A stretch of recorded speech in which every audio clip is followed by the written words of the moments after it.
everybody. So yeah, as I was introduced, I'm Neil. If you guys want to follow me on Twitter, it's basically just at my name and surname. I'm going to be speaking to you guys today about securing DevOps and some common misconceptions that people have around the security surrounding that. So just a bit about me. I've been a security consultant for nearly 5 years now, straight out of university, studying computer and electronic engineering. So I am from South Africa as well. So those of you that watch rugby, yay. Other than that, I started out in the mobile practice within the company. Back then it was MWR Info Security. Recently it changed over to F-Secure Consulting now.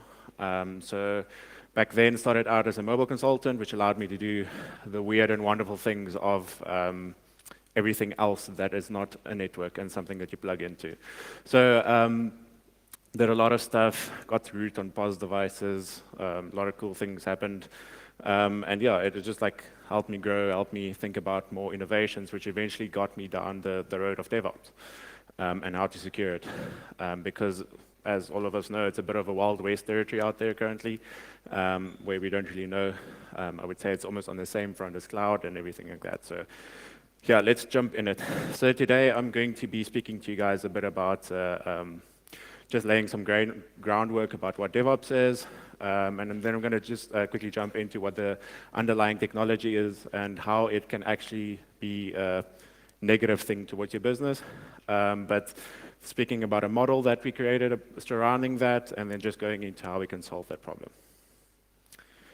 So I'm pretty sure all of you have seen this, or at least has heard of SDLC, and this wonderful circle here, either in university or when you started your job, or if you're trying to secure something. So security surrounding SDLC is quite a big thing, just securing that code that goes into that process of getting that out to market. So there's two parts of SDLC, I would say. There's the first part which deals a lot with the creation of the code. So if you think about it, the security requirements, securing the design and securing the implementation, and then obviously the maintenance thereof, it's a lot of hands on keyboard or drawing on whiteboards or anything like that, and it involves the physical code. But there's this, it's almost like the middle child in here that nobody really speaks about. It's just this thing that we glance over, yeah, the code needs to be deployed. And that's actually what I want to speak to you about today. So I've defined this as, I've said that this is basically the DevOps side of the entire SDLC process, because DevOps does not equal SDLC. If you think about that, that would be very, very, very much dev, and this is going to be DevOps. And there's a lot of ops involved in the deployment of that. So yeah, today I'm speaking to you guys about DevOps. DevOps, just quickly, it's that culture about getting things out to market, quickly to market, making sure that the product is reliable, and just making sure that it's good.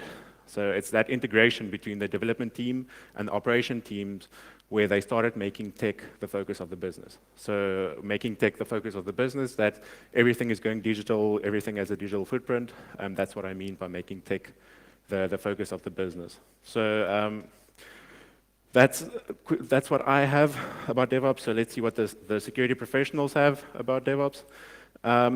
Luckily, when I did my research about this, I sort of saw that everybody had sort of the same idea about what it is. But then I started thinking a bit about it, thinking about what I'm reading here, thinking about what I'm seeing here, and thinking about what's missing. So this may be one of the first misconceptions that I would like to point out to you guys. So let's look at what stands out here. So we can see stuff like combination, culture, the set of practices. So what's this underlying theme here? I would pretty much say that we've got a very, very good definition for the people and the processes surrounding this. But what about the technology, that underlying technology that's sitting underneath everything, driving everything? And that's what I want to challenge today, is that there needs to be a bit of a change in mindset where everybody is taught that, oh, you can't really DevOps is this magical, mystical being that just gets your code out into production. It's nobody really knows what it is, and we don't touch it. We just prod it with a stick and make sure that it produces. Because once it built the code, we don't have to really touch it anymore. So I think this change in mindset came from me as well, because that's how I was taught. That's what DevOps is. What it actually is it is this complicated environment that works together that actually can provide, that from a security perspective, you can actually test. You can test it and you can go look at it more than just your run-of-the-mill network scans. So I think let's take a step back. Let's look at where we came from and where we are now. So if you think about in the old days with security, we had the old waterfall models. So just starting at the top of the slide and working all the way down until we have a product that we can send out. So if security wasn't part of this, or making security part of this, it's a big thing. So you go through the slide, security at the end, security finds lots of bugs. Now you have to go on with analogy, climb up the staircase, and eventually get to the top again, where now you can actually try to fix the bugs, go through the whole process again, and then you see, well, we didn't really fix the bugs. So what now? So that was very, very, in the old sense of it, that was very difficult. But in the newer sense of it, this is actually a lot more difficult, because if you think about the whole agile approach, that basically that circle that I showed you in the beginning, now we go through the scrums of multiple scrums. So we finish our scrum, our feature is releasing, and once that feature releases, okay, well, we quickly need a pen test before that, so we quickly put a security test in there. But by the time the security test is done, we're already gone through 2 more, basically, sprints that we went through. And once we've gone through those sprints, now there's a lot more that's out of context, and now we read this report from the security testing, and like, how does this, like, what about the rest of the stuff? We've now done the stuff that actually, like, implicates the stuff, like, that basically this allows the stuff that we found in the security test. Those features are no longer in. We changed our mind. So how do we do this? Security, unfortunately, has to be part of this ever-changing process to actually make a difference in that product, and making sure that that product is secure in the end. So let's look at we spoke about the people, process, and tech involved in DevOps. So let's look at the people involved in DevOps. So if we think about how it was way back when, the people were very disconnected. So you had your dev guys and you had your ops guys.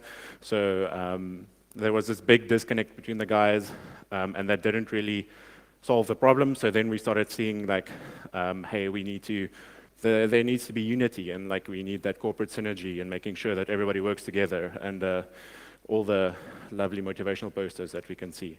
So so the newer side of DevOps is people are across the spectrum of what is known as DevOps. It's not, you're not a dev anymore, you're not ops anymore, or admin, or sysadmin, or whatever. You are now within the DevOps team, and that means you dev and you do ops. So one example I can think of is the guy that's running the environment. He's writing code, so infrastructure as code, to basically provide a quicker, a faster turnaround model for this environment, or like to spin up stuff very quickly. So where does that fit in? Is he dev because he writes code, or is he ops because he manages the infrastructure? So I guess that's a very good example of this, what I mean there. So looking at the processes involved, if you think about the old way of doing it, so now we're sitting, we're coding, we get everything done, build it, okay, put it in my flash drive, okay, so walk over to the guy that has to put it in production, plug it in, okay, it doesn't work. But it worked on my system, so it's probably your system that's a mistake. So I guess we've probably all seen that in the environment. That's a very old way of doing it. Yes, memory stick, but I think network share anything is anything where the code could be hosted or built, or like that artifact could be placed. It was a very big divide between what's happening here and what's happening over there. So the newer way of doing stuff is this big complicated ecosystem of stuff where you produce code, you click a button, and it goes through this pipeline, and it ends up in production. Or there's somebody that approves it to go into production. So that's basically a very complex way of easing our problem. Because I heard it yesterday, if we do something at least twice that is repetitive, we really need to find out how to automate it for ourselves. And I think that was how we automated it for ourselves. So that's the people and the processes involved. Now let's look at the technology. I found this on a site called TechMarshall. And man, I'm glad I don't have to decide what needs to go into my system. I mean, what do you use? This is one of the smaller diagrams that I saw of all the tech. So I feel for the devs. I feel for the guys that have to manage this. Like, it's hard. It must be very difficult to choose what actually should be in your environment. But I guess that's also where I started seeing that something more needs to happen here. Something more needs to be defined, because this is really like a very, very Wild West scenario that we're sitting here with. Anybody then can choose what they want and pick and choose of a list and say, like, but I think this solves my problem. But in the end, it actually creates more loopholes than what's actually in place. So there's two main things to, I think, the digital industry today. So there's mainly the code that gets produced and the users that use the system. So the code that gets produced is your product, and your users are your user base. That's your bread and butter. That's the people that provide you with the money so that you can produce more code, so that you can get more users, so that you can produce more code, and that vicious cycle that we're in there. But that's a whole another story for another philosophical day. What can you do to this? We need to protect the system, and we need to protect those two main things. So firstly, on the one side, we can threat model the code. We can provide our devs with training, making sure that the code that they produce is A-grade, top-notch, no bugs, perfect. Vulnerability report comes in, it's clean. We've got the best devs in the house, in the world, and they produce us clean code. And on the other side, on the production systems, we can pen test those. So we can normal stock standard pen test, or basically security testing of whatever ends up on your production systems. So I think the big question is, what about this middle part? So I mean, we can go through traditional testing of like saying, okay, well, yes, this is our environment, this is our list of IPs, give it to somebody, okay, scan it, Nmap, okay, nothing's found on it. Oh, by the way, we use Jenkins. I heard about Jenkins. Let's quickly run some lightweight app tests and see, okay, well, that's fine. But yeah, it doesn't really provide us with much insight other than just on a very, very, very baseline level, this is secure. So what we started doing is we figured out that with our research, we saw that we couldn't just think of this as a set of IPs in a list or in an Excel spreadsheet somewhere. We needed to think of it from a bit more of a holistic perspective, and the more research we did and the more we engaged with our clients, we could see that we needed to start modeling this. So we started looking at building a model for this, and this is by no means complete. This is evolving with every new environment that we find. We add to this, or we change this, or we are in the process of just figuring out what this is. So this is that model, and basically from what you could see from all that tech available, this is a very big elephant that we needed to eat, and we need to figure out how we could basically approach this. So another misconception that arose during the research that I did is that if you look at this environment, I think the first instinct that you would say is this is the dev environment. So I guess from a productivity perspective, this is where you get the code to the server that gets built.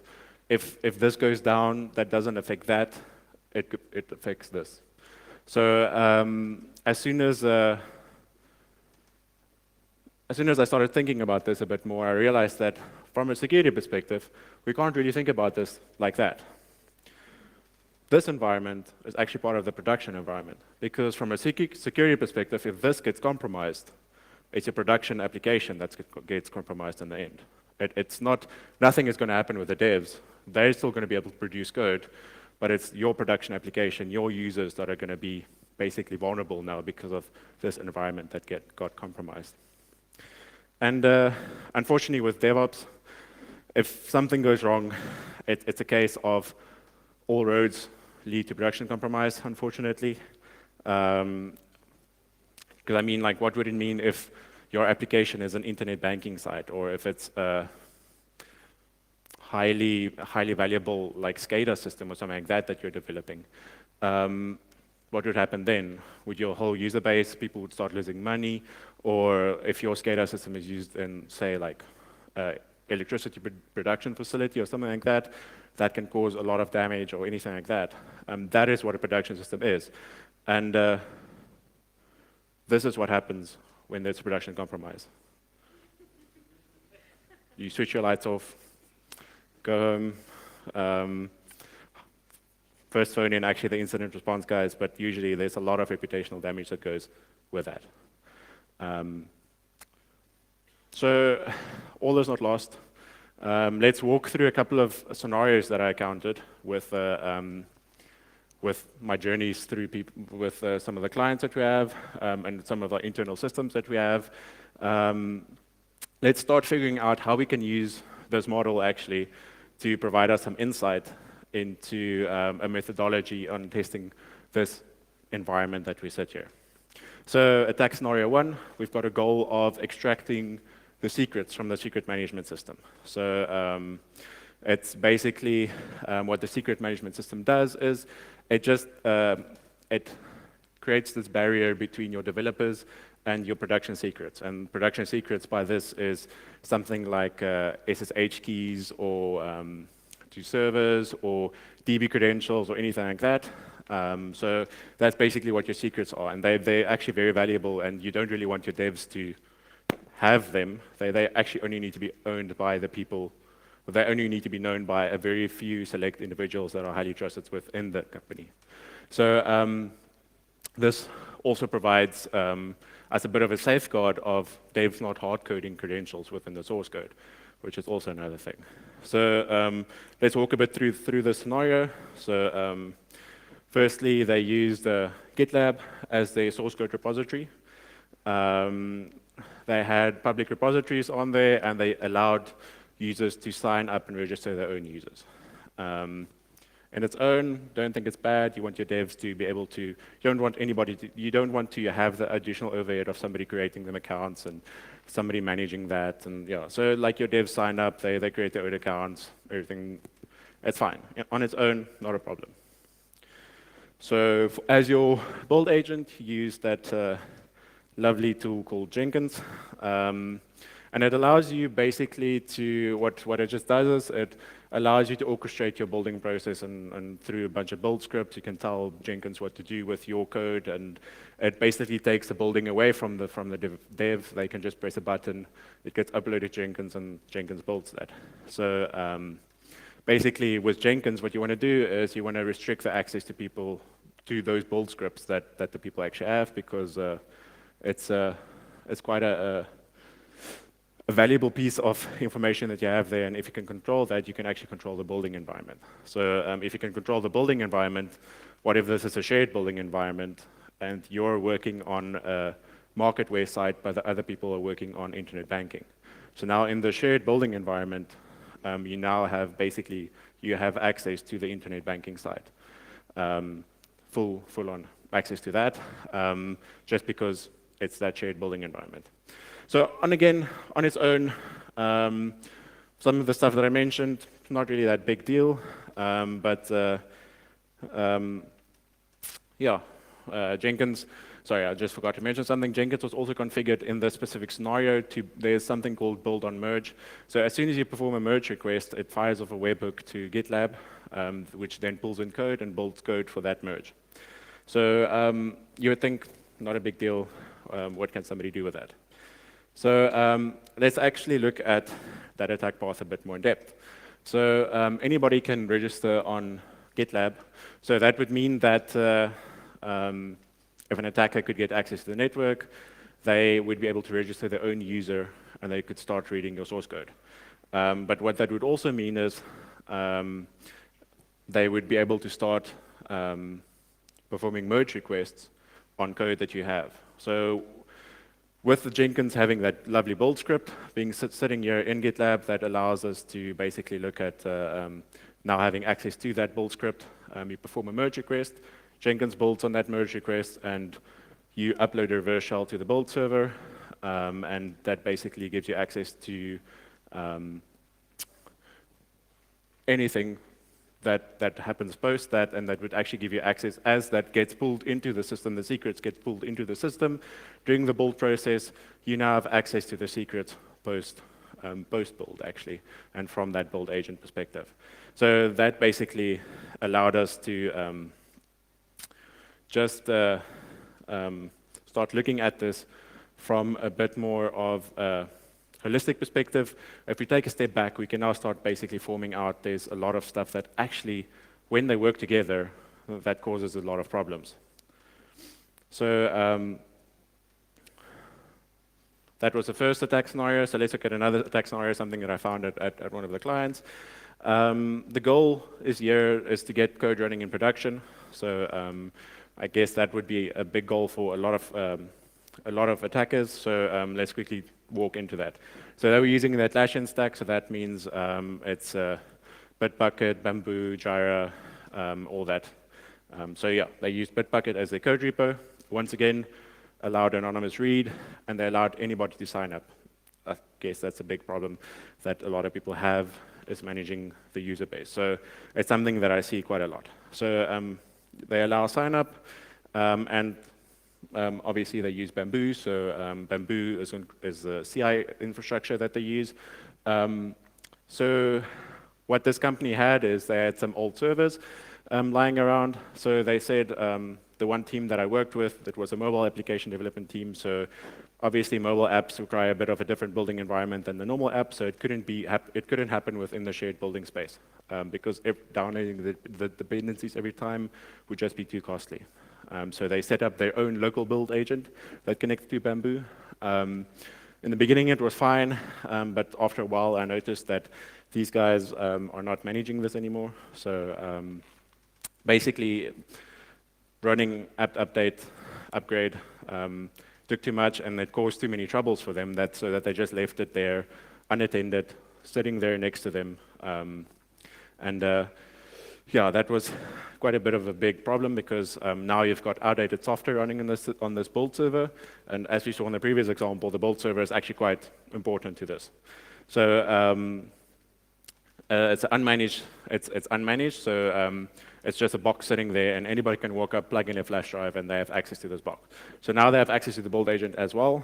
And what we found was that there was no MFA on that deployment. So that crucial step after it's built, after it's in the artifact repository, once somebody has to click, OK, we can put it into production, there was no additional authentication required for that. Somebody could just click a button, and it went straight into production.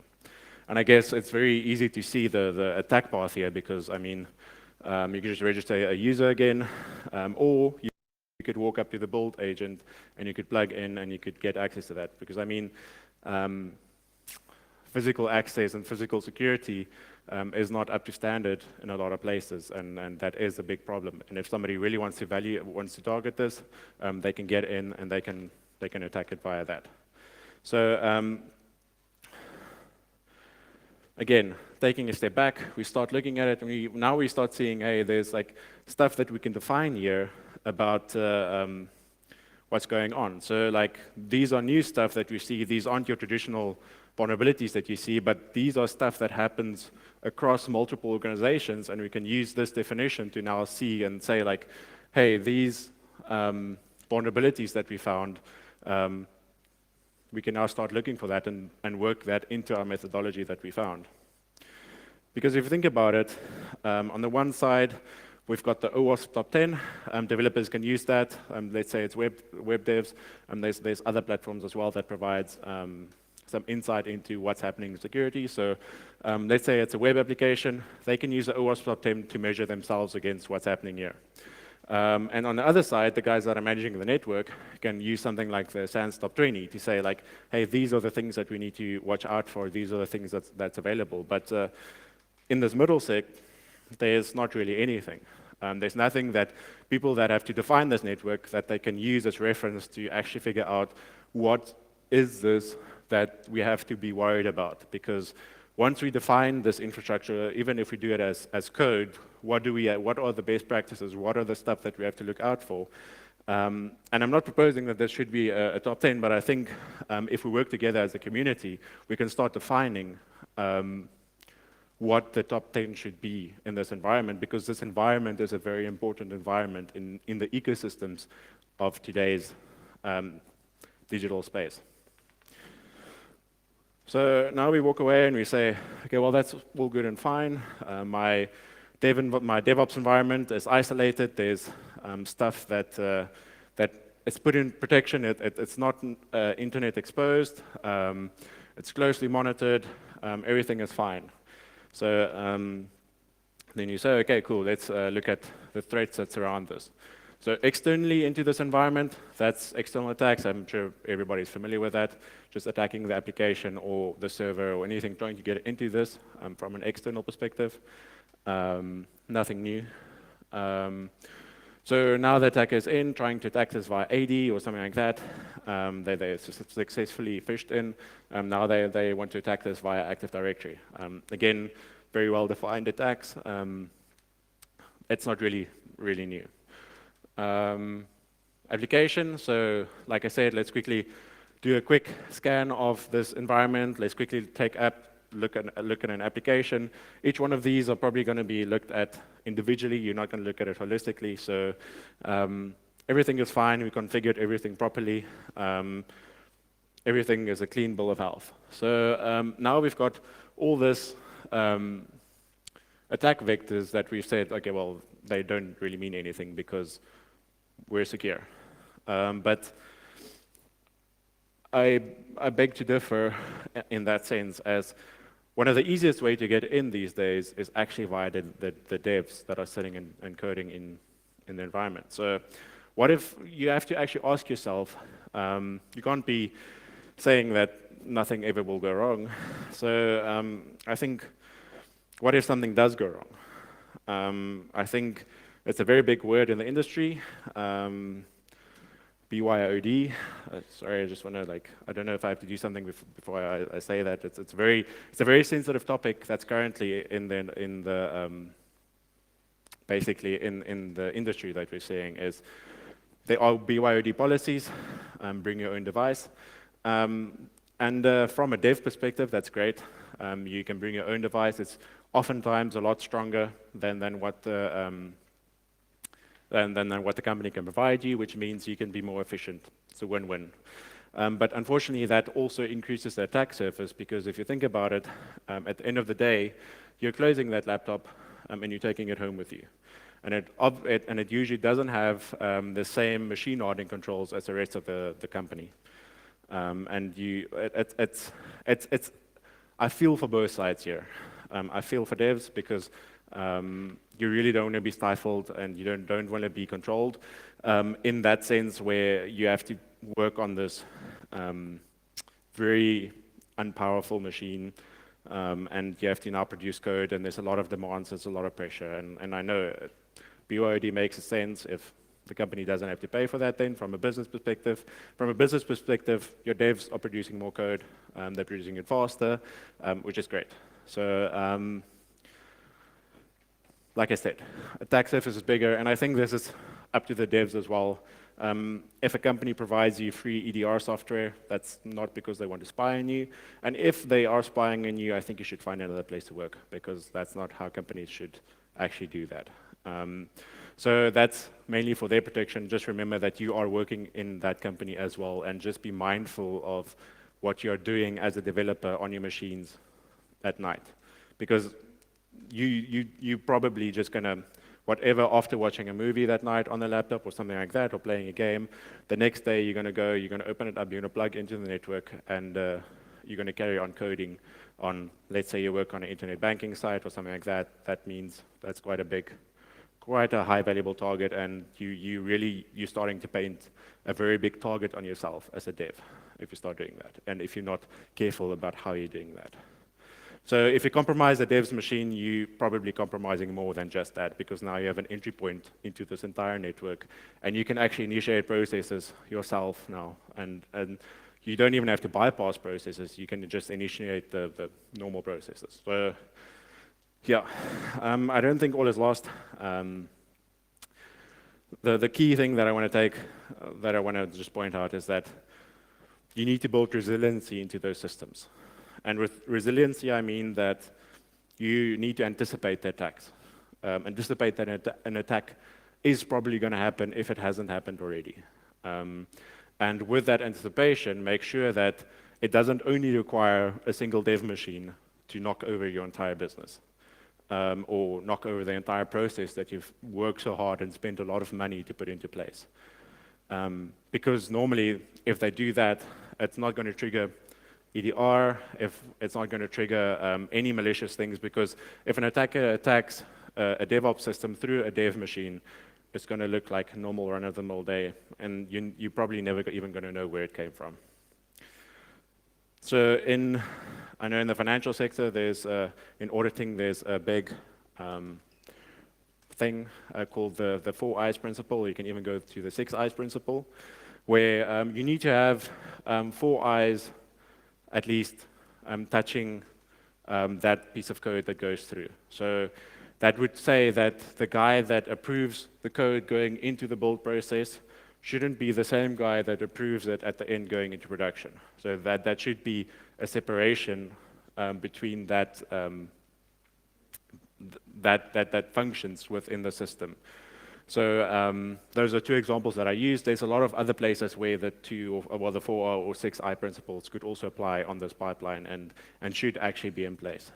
So yeah, if I can give you some key takeaways to just take away from today,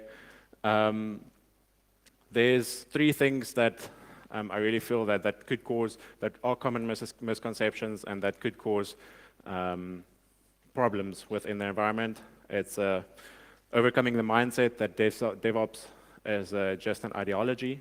I know, like, everybody's saying that it's not something that can be taught or anything that can be actually implemented. A lot of people are saying that it's your dev and your ops guys sitting around a campfire, toasting marshmallows and singing together. And there's just a lot of stuff that people say that they try to take the tangibility of it away and just say that, hey, this is this culture. Know that it is a set of systems. It is a set of systems in your business. It's a set of systems in your business that you probably don't have oversight over because of the enormous pressures that are put about getting that product to market. So yeah. Also understand that assessing the system is also possible. Assessing it from a bit more of a holistic perspective is the way that it should happen. You shouldn't just be looking at the systems in isolation. You should be looking at how they interact with each other, because the biggest thing that makes DevOps work is that its processes working together to get something through. So understand those processes, understand the technology underneath that, and make sure that you actually can say, I know we need GitLab, I know we need Jenkins, this is why we need it, and substantiate why these products are being used in your environment. And then lastly is building resilient systems that can withstand attack, where you can't really be too cocky these days and say that I'll never be attacked, I'm invulnerable. I mean, we all know what happened with the Titanic, it's the tank in the end. So build resilient systems, make sure that the systems don't have single point of failures anyway through that entire process. Make sure that through that They're resilient to attack, and even if one or two systems fail or gets compromised, that it won't compromise the entire process and get something in the end there in production. And yeah, that's from my side. Any question?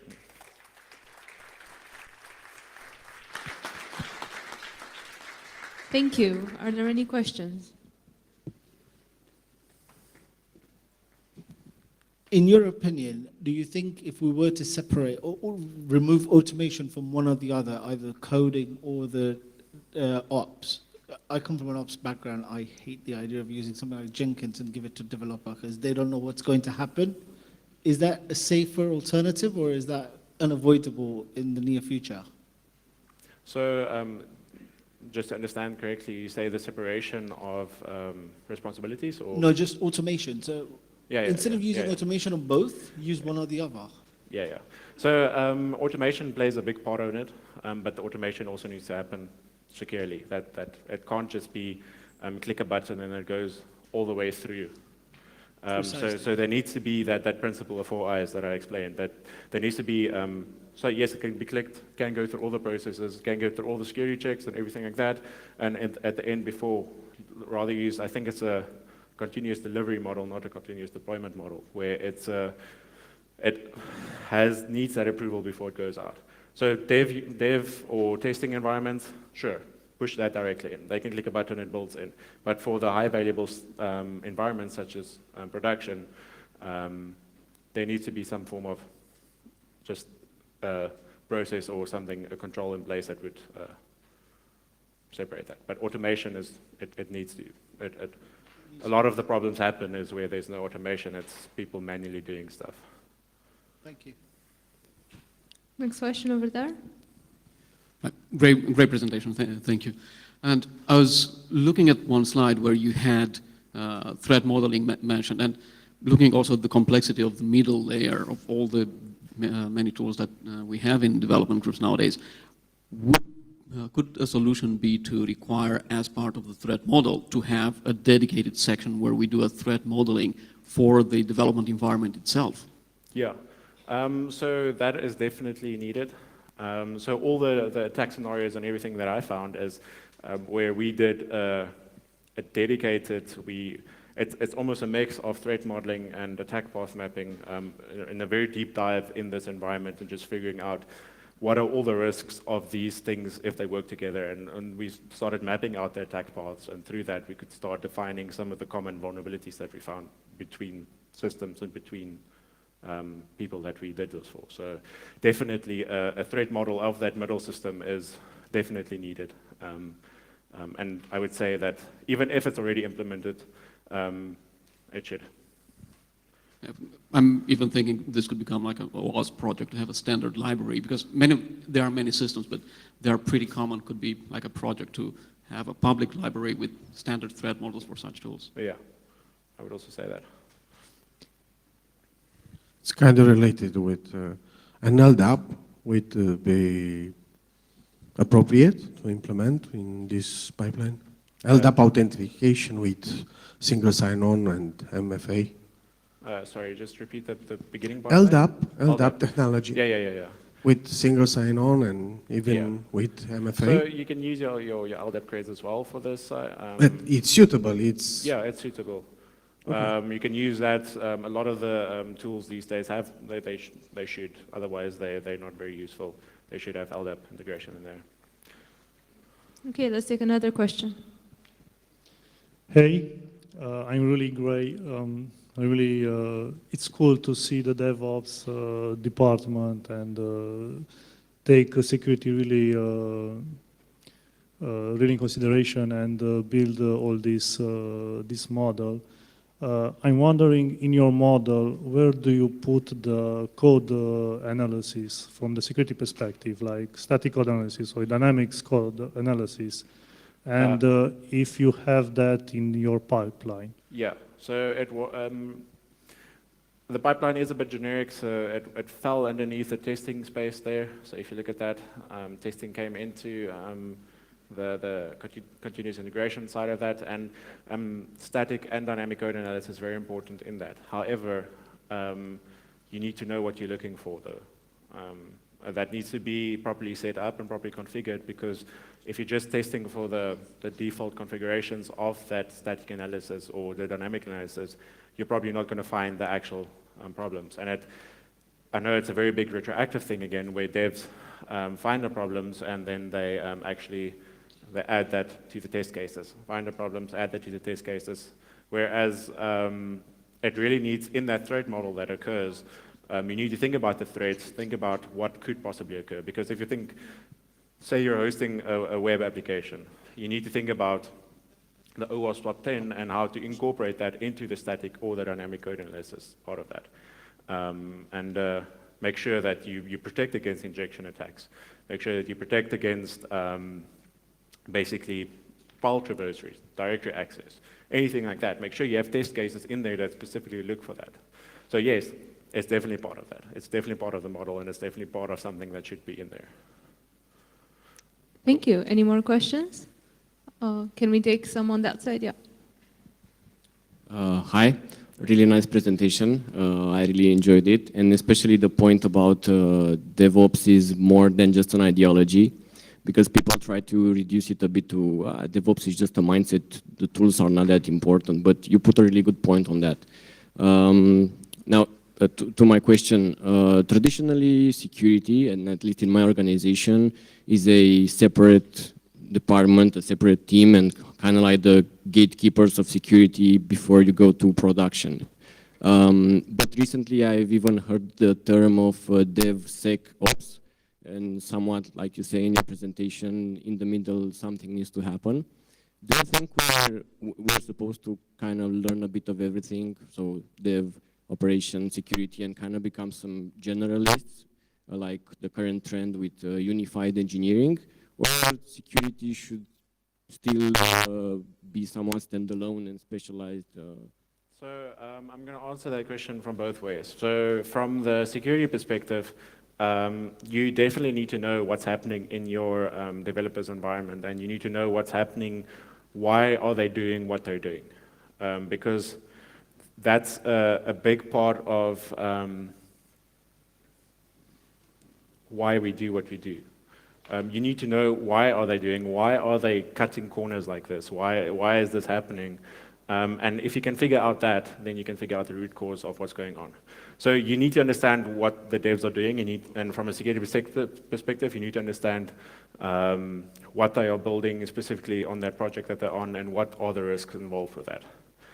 So from a dev side of it, devs, I believe, also need to be taught the way that they almost need to go through an offensive training, I would say, or almost more like a proactive training, where they actually get taught how does an injection attack look, what does it do, how does directory traversal happen, what does it do, what is the effect of it. Let them actually go through that and figure out, teach them what this is, and then when they produce it, they'll make sure that it doesn't happen again. So from a dev side of it, I think teach them, educate them on the security side of this, and from a security perspective, you really need to understand what's happening. You need to understand what's happening with the devs, and why are they doing what they're doing. So in the end, we're gonna still have this separation. We cannot know everything as one person. I believe there's something specifically in dev environments called, they need to be security aware. And it's called security champions in the dev environment, where it's somebody that's a lot more skilled than the rest of the devs in security, and I guess that's somewhere where it becomes a bit more of a combination of the two, where this guy has skills from both sides and he can use that, and when they're doing their stand-ups, he's the guy that can point out and say, hey, but maybe think about this rather, why don't you do it this way, because that's going to introduce a vulnerability. So, yeah, definitely. Yeah. There should be that unification, but it's not all the devs that need to go through that. It's not all the security guys. Yeah, it's like we need to, find that middle point. Thanks a lot. All right. One more question, because we're running really short on time. Oh, hi. Do you know any real cases of man-in-the-middle attacks that successfully pushed code into production between the build server and, I mean, man-in-the-middle attacks between the build server and production? So I'm not sure about man-in-the-middle attacks, but I do know there are a couple of cases where by attacking the dev environment, that's how people got access. So if you think about something like, I think it was recently that happened, Cam Scanner. It's a big application. Go Google it. It's an application that you can scan documents and stuff like that with. People just started noticing it's a mobile application, so they just started noticing that all of a sudden their application is starting to serve malware and is being flagged as by antivirus, and they didn't do this. And when they actually did investigation, they figured out that somebody was actually deploying code or like altering their build artifacts without them knowing, and that was going through the process. Post scans, post dynamic and static analysis. That's why I mentioned that the build agent is so important, because there's certain points in that where you can actually alter the artifacts without triggering anything. So yeah. Thank you. Thank you very much, everyone, and thank you, Neil, for your presentation.